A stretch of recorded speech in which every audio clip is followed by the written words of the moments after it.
Edinburgh, a city that celebrates and welcomes the world, not only during its many festivals, but throughout the year. With as many as 59 different languages spoken, Edinburgh is a vibrant melting pot of art forms, cultures and languages. Arts in Tongues goes on a journey to meet some of the diverse bilingual artists present on your doorstep. C'est parti! Artes. 舌尖上 Konst in lingua. Konst en lenguas. Welcome! Did you know that Edinburgh possesses its own very part of Swedish history? This mysterious and ancient Swedish runestone is a 1.3-ton granite stone, thought to be over 1,000 years old, with intricate carvings and engravings. Originally, it could be found in Princes Street Gardens, right in the city centre of Edinburgh. Since 2017, it has been removed from the gardens to be renovated and relocated at 50 George Square, near the University of Edinburgh. It is now property of the National Museum of Scotland. The Swedish rune says, "Ari raised the stone in memory of his father. May God help his spirit."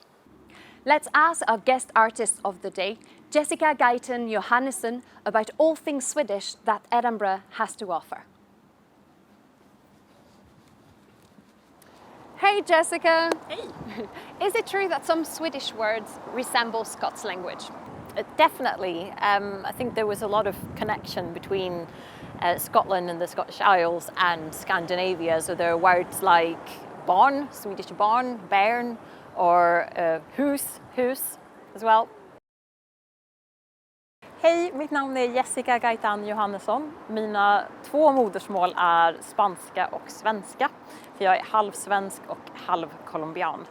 Jag flyttade hit till Edinburgh ungefär 10 år sedan och vi står här framför Edinburgh Castle, slottet i Edinburgh. I'm a writer of fiction and non-fiction. My debut novel, How We Are Translated, came out earlier this year. But at the moment, what drives me the most as a writer is trying to explore how we can expand our connections and our sense of belonging and responsibility rather than the opposite, whilst facing the fear that a lot of us are facing in the climate crisis. So how do we open borders and look after each other rather than close borders? So how do you incorporate your cultural and linguistic heritage as part of your artistic practice? I think it happens in a few different ways. So for a long time, when I was starting to write in English, I thought I kind of only had to write in English. And then eventually I realized that actually being multilingual kind of made me a writer. So all my languages are there all the time. And then in terms of what I'm interested in today, I think being multilingual and the climate crisis might seem like completely different things, but only if you see the climate crisis as separate to the stories we tell. And I think we need all languages and as many stories and voices as we can get in order to move forward and to help each other. How does it mean to be a bilingual artist in Scotland right now? Well, I draw on all my languages because I think I need them all, and we need them all. We are in a situation or living through a time where I think a lot of our collective fears can lead us down very dangerous and isolated paths. So I want to be part of the resistance to that, and I think there is a lot of resistance, and especially in Scotland, and there are a lot of people who want to keep languages cross-fertilizing each other and learn from each other and find solutions together. So as a person of mixed heritage and a bilingual artist in Scotland, that's what I want to be a part of. So why did you choose that specific location today? Well, I'm just fascinated by Edinburgh Castle. I think like a lot of historical tourist attractions or historical attractions, it is this interesting mix of celebrating local history and I guess authentic history, and at the same time it's commercial, so that brings up some interesting questions, and it's got a really international community around it of visitors and people working there. And looking at it now, it also sits on a 340 million year old rock. So you've got human history and the history of the earth right there, all into one.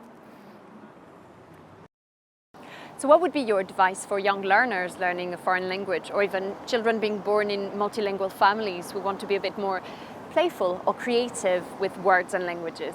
Most of us are encouraged to sort of keep our languages separate. Like you might speak one language at home and then one at work. And in multilingual families, very often it happens naturally that you come up with mixes of words that are really good at describing certain things. And if we can allow languages to coexist a bit more in creative ways, I think that can lead to new ways of seeing the world. So, for example, when I was writing my book, I got really obsessed with translating Swedish compound nouns quite literally. So Swedish, along with other Germanic languages, are quite good at putting together words into new words. And if you translate that literally to English, it comes out sounding completely crazy and outlandish, but it also makes sense and it makes you look at things differently. Let's have a look at that.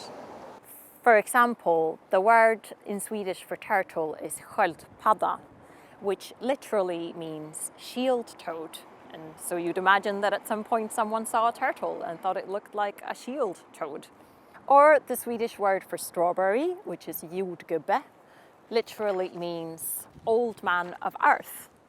Or in Spanish, for example, which is the first language that I learned how to speak, there's a lot of reflexive verbs. So it means that to sit down, I sit down, means yo me siento. I feel sad is yo me siento triste. And when you're eating anything, it's yo me como una manzana. So then you start to wonder, what does that say about where I end and the world begins? And maybe there are things in your language that your language does, and that can make us see the world in a different way. Tack Jessica for sharing your practice and your language with us today, and tack at home for watching. I hope you enjoyed getting lost in translation with us, and I hope you'll go and find the Swedish runestone on a wee adventure. Hej då!